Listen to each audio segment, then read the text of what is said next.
One of the biggest pieces of news in the NFL coming out of Week 11 is that Daniel Jones has been benched after, I believe, 6 years as the Giants' starting quarterback. He's always been in doubt. The fan base has really never been behind him. He had the 1 year that earned him the contract extension and has not really done much since. But if there's ever been a time that's officially kind of marked the end of his time as the Giants starter, it would be this. Benching him for, and this is something we can get into later, not Drew Lock, but Tommy DeVito. The Tommy DeVito time is back. It's back, He's baby. back, baby. Um, I don't think that's necessarily a good thing for the Giants. I mean, unless you're probably trying to lose games to draft another quarterback. But yeah, no, Daniel Jones is out. It's a loss to the Panthers that did it. Panthers are killers these last couple weeks. Get Dennis Allen fired and now Daniel Jones benched. They have I'll nothing else to toss it play over to for you. at this point other than firing people, I guess. Exactly. Well, they're just like wreaking havoc, and I mean that's all you got to do if you're Carolina. But I'll throw it to you, Simon, to just ask: was this the right time to bench Daniel Jones? Because I feel like we're both going to be on the same page to say he wasn't going to be the quarterback past this season. But was it the right move to bench him now? I wish I could be as bad at a job as Daniel Jones was in the last 7 years. That's an impressive skill, honestly. He must have been a likable guy. That's my immediate thought is he must have been really liked in that locker room to have that job for as long as he did, make that much money. I need his agent. Someone call that guy's agent. Because I mean, how the heck did he last this long? I mean, I know everybody likes to say that he had that 1 year that kind of filled everybody with a little bit of hope. I don't remember what his stats even were for that season. I don't what was it? 21, 22? One of those years where he had that really nice season, and then the Giants obviously paid him Oh, a gazillion dollars, and here we are. I don't know the numbers on how much they're gonna lose cutting him at the end of the year because I'm assuming that is the plan, right? They're gonna have to cut him and probably take on some dead cap. It's gonna be ugly. It's gonna be really ugly. I think everybody knew. It feels. It's funny because I know what everybody likes to say about looking at things like we're looking at something that happened 2 years ago and going, yeah, of course it was going to happen. But even then, even when this contract was signed, I think most people thought it was a poor decision. Because I mean they chose him over Barkley. That's the thing that I've seen brought up 1,000 times online. And it, I mean, just to go back to the benching, I guess, because that was the initial question you had. I don't even hate it. They're 2-8. It's not a poor yeah. decision. Like you're not losing anything. You're not going anywhere. I think it's interesting and definitely a conversation worth having that they chose DeVito over Drew Lock. I think that's probably the more interesting part of the conversation. But I mean, 8 touchdowns, 7 picks for him on the air. He hasn't been able to win them anything. I don't know. It's not.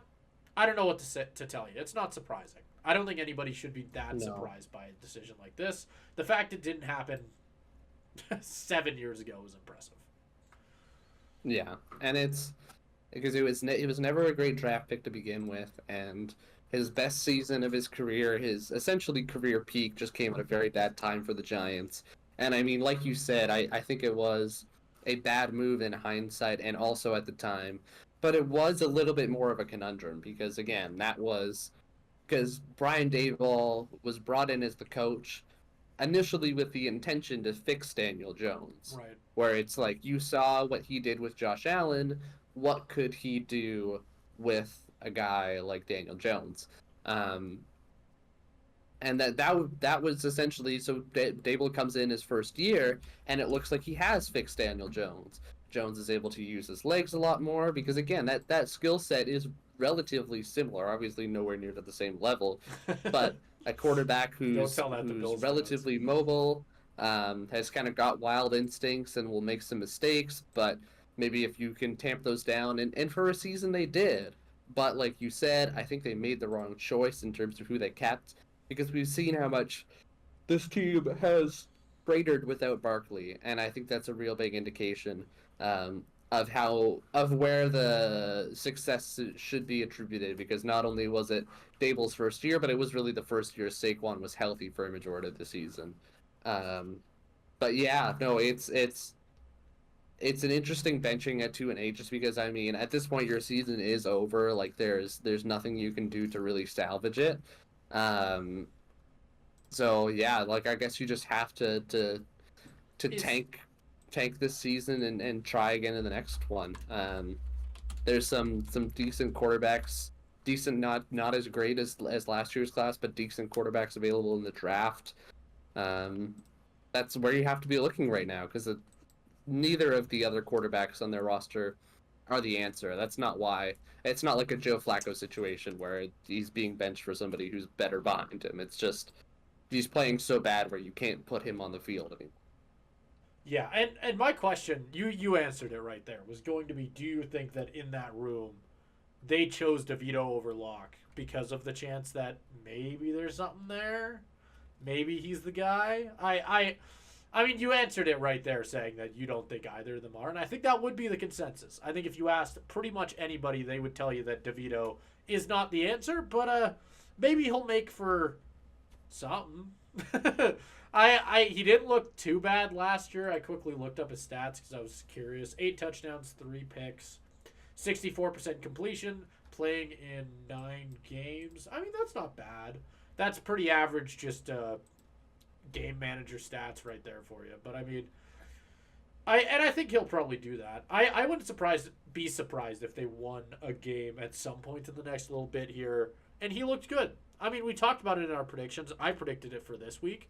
But just in general, I have a funny feeling he'll win one.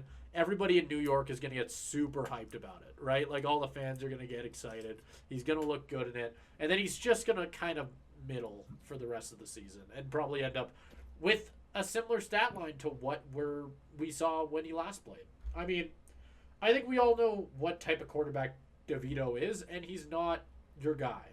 I hope the Giants No. don't try and figure out that he's the guy because it'd be pretty funny if they gave him a contract for that. But Well, that's just not going to happen. I mean, yeah, he was on the edge of roster cuts at training camp, so it's not like that's going to be any in the conversation. If the no, season were to end today, um, there's a heated race for the first overall pick, and they're going to be right in the thick of that. The Jaguars, if the season ended today, would have that first overall pick, but mostly as a result of having played and lost one more game. right. So the Giants are right in there to potentially take a guy like a Shadur Sanders or like a Cam Ward, whoever they prize at the start of the draft. Because no, with DeVito, I mean, I'm looking at the schedule ahead, and it's even questionable whether they'll get another win. I think you're probably right that I think they'll fight out and claw out at least one more. I don't think it'll happen this week. I think the Cowboys game next week on Thanksgiving is maybe a potential for one. Um, I think the game the week after that against the Saints is another potential for one. But after that, Ravens, Falcons, Colts, Eagles. Yeah, it's really just a matter for the Giants of just surviving this season and trying to rebuild from the ground up. The Right. question that I'll ask you, if we want to kind of move the conversation forward a little bit, is we talked about it a little bit on a previous segment we did, but does the spell in your mind, does this have cause to spell bad news for either Dayball or I believe Joe Schoen is the GM there. Are either of their jobs in question, coach or GM, I mean they after have the to. Daniel Jones benching? They have to, right? I mean, this entire. I mean, you pointed it out earlier in the segment, but Dable is kind of tied to Jones in a sense. He was brought in to help Jones. Now that Jones is obviously being benched, he's gone. I don't necessarily know why you'd keep Dable. I didn't think he was doing that bad at a certain point as the coach of the Giants. I think he was pretty good. But, I mean, if you're getting rid of your QB, I guess there's an argument to be had that you could that maybe you give him a year with whatever rookie you end up bringing in or whatever they choose to do next year, whether it's a veteran, whether they choose to start whoever they draft, whatever they do, right? I think there's also a point to be had though that I think Dable's time might just be up. You try something new.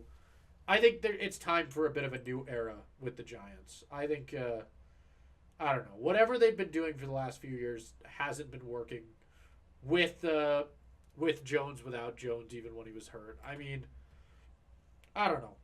It's you could argue Dable was given a bad hand, but I don't know. It's tough. I hope he gets another opportunity, but almost for his own sake, I feel like it wouldn't be a bad thing for him to go somewhere else either. Yeah, I kind of disagree, Okay. because I think he was dealt a bad hand, and I think Daboll is a quarterback guy. Like again, that's why you brought him in, and he did get again one serviceable season out of Daniel Jones, which I think, seeing how he's Might playing be now, is impressive. impressive. Yeah. Um, so I think giving him another season or two with a quarterback that he's handpicked, like I think you have to give that to him because he is a good coach. I think he's a good coach. But I think when you have a bad quarterback, and another point to make is that the Giants have been hampered by injuries. Neighbors has been in and out of the lineup. Andrew Thomas has been out, their star tackle. Thibodeau has, I think, been out since the Seahawks game. He hurt his wrist.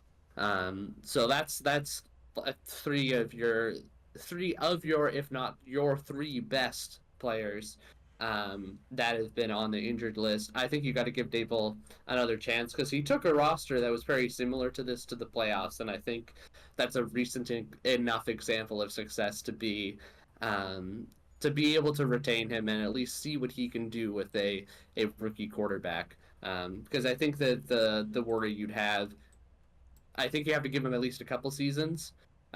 If you're sticking with him, you got to stick with him because I think the worst thing you could do is keep Dable for a season. It goes badly, and then you fire him, and then all of a sudden, this rookie quarterback has got all sorts of like. There's uncertainty. There's instability. We've seen that not work out. I think you are. I think it's perfectly fine to give Dable another 2 years, in my view of it. Yeah, and I was kind of looking into. I saw an article pop up that just came out for me and you recording this in the last hour here to kind of explain why Drew Lock might not be starting. And I think this gives a pretty good answer here and also says exactly what I think we all should have figured out by now, in the sense that the Giants are more or less waving the white flag. But there are actually a lot of things around Drew Lock's contract if he gets into games here. And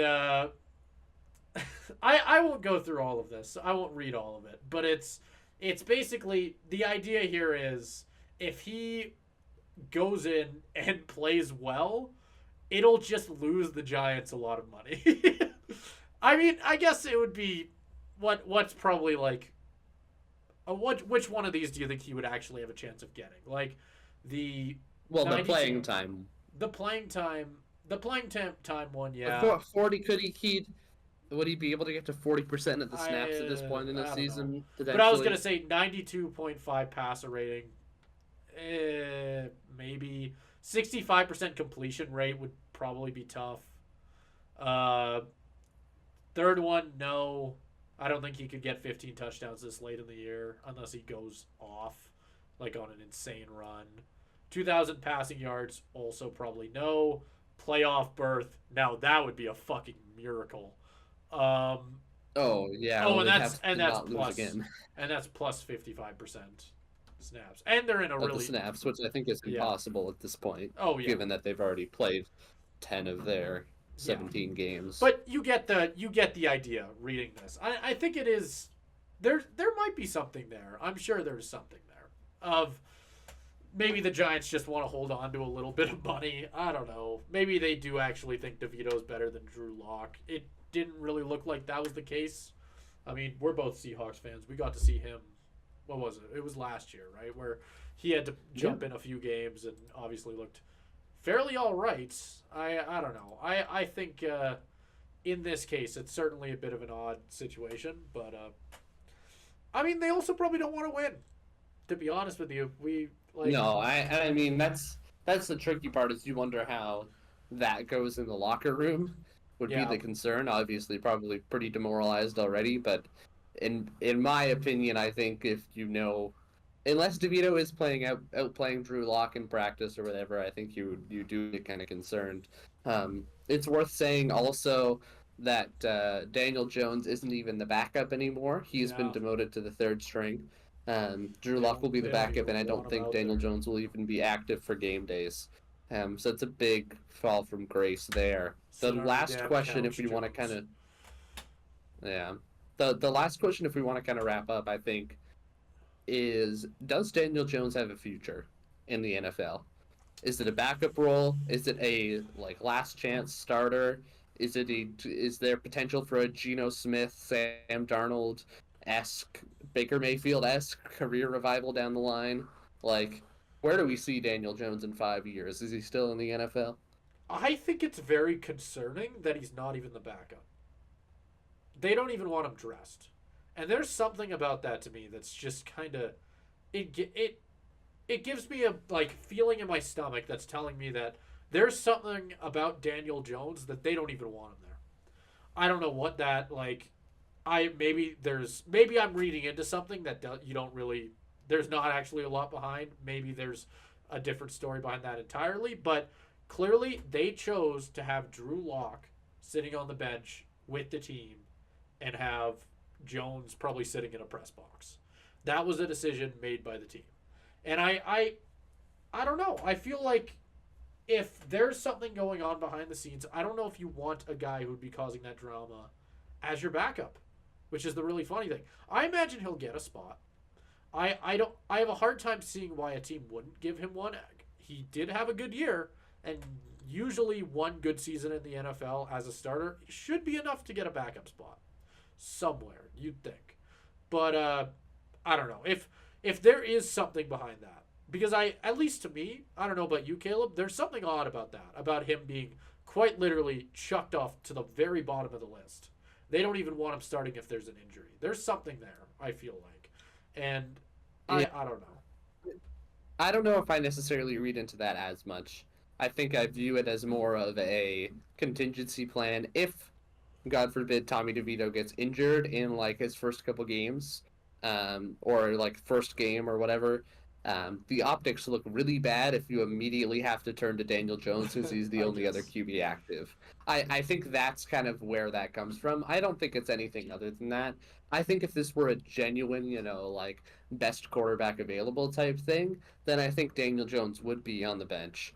Um, but I think it's more so just like it's very much a throwing up the white flag, and just kind of saying we're moving on from this player and we're focused on just probably developing the guys that are part of our future plans, but otherwise moving on to the next season. I think that's probably where their headspace is at right now. Well, So in that case, I don't read too much into it. then you'd think he would be able to get a spot pretty easily. I mean, I think so. with the stuff we've seen, do you? I mean, to throw your own question back at you, do you think there is a chance for Yeah. him to grab a starting spot somewhere, or Oh is he a yeah. backup? Well, I think. Oh well, no, I don't think a starting spot. I think quarterback play has gotten better and better even since I mean I've been watching football for 10 plus years at this point, and from where we were at when I started watching football to now, quarterback play has gotten a lot better. There's a lot less spots for starters who are just straight up this bad. The only other spots that I can think and say it's just as concerning, are like the Browns when Deshaun Watson was in there, maybe the Will Levis Titans or the Gardner Minshew Yeah. Raiders. But other than that, and even then, I don't think they're. I don't even know if those players are any worse than or any worse than Daniel Jones. And B, I mean, obviously those spots are going to be filled by the new batch of rookie quarterbacks. So True. I don't think I don't think there's a Are you chance for him saying to you do be a not starter. you don't want the next generation of quarterbacks being taught how to do it by the legendary Daniel Jones? You don't think that there should be some veteran presence in that locker room? Daniel Jones teaching them how it's Well, done. I think there very well could. I think that situation very well could happen if Yeah. you're another team looking for a backup. Because that is the other thing. I do think he will absolutely get a backup job. Yeah.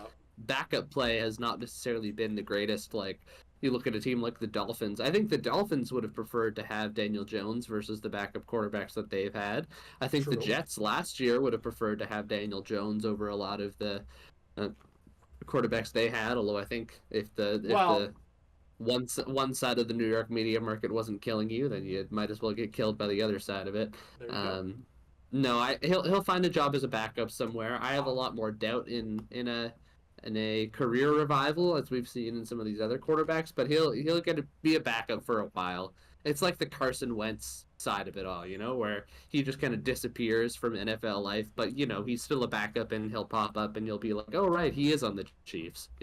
Yeah, you know what's funny? You said it. I actually like this a lot. I think this is pretty realistic. I think the Dolphins is a good matchup right there. Yeah. With the issues they've had with Tua getting hurt and stuff like that, and their backup quarterbacks, it's exactly what you said. That might be the perfect situation for Daniel Jones.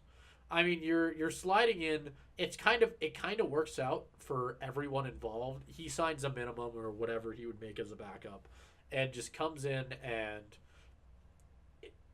it's a chance. There's God forbid Tua gets hurt again, but if he does, that's another chance for Daniel Jones, right?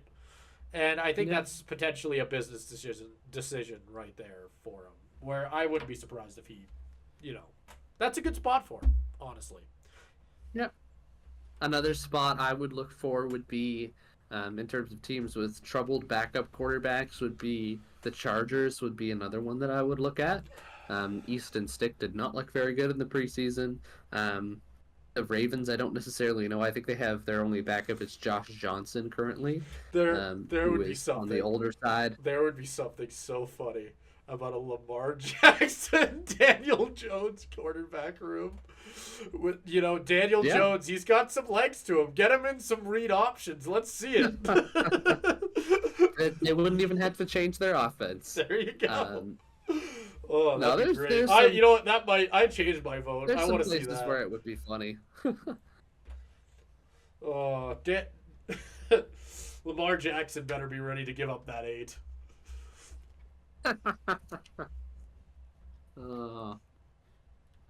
Yeah. Yeah, that pretty much describes that pretty much describes it right there. We're talking about backup quarterbacks. We can move the fuck on. All right. I was thinking of something to add, and then I just couldn't. All right. I think next one up, PWHL tier list. I think that's the direction things are going. So there you go. Let's do it.